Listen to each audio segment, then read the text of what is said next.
তিনি দর্শনের অনেক বই লিখেছেন, তার মধ্যে লাইফ ডিভাইন ও মাদার বিশ্ব সাহিত্যের অমূল্য সম্পদ। পন্ডিচেরি আশ্রমের নামে এক মহিলাকে ঋষি অরবিন্দ দীক্ষা দেন। এই মহিলা সকলের কাছে শ্রীমা নামে পরিচিত। 1926 খ্রিস্টাব্দে 24শে নভেম্বর শ্রী অরবিন্দ সাধনায় সিদ্ধ লাভ করেন।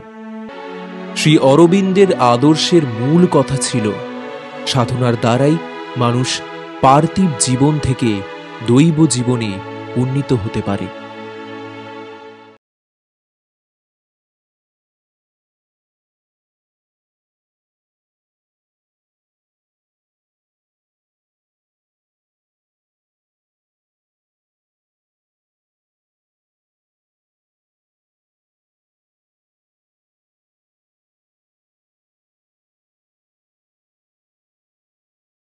(1872 খ্রিস্টাব্দে 15ই আগস্ট হুগলি জেলায় জন্মগ্রহণ করেন।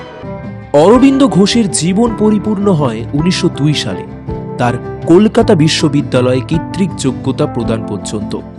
অরবিন্দ ঘোষের মৃত্যু 1950 সালে 5ই ডিসেম্বর হয়। তার বাবা ছিলেন একজন খ্যাতনামা চিকিৎসক।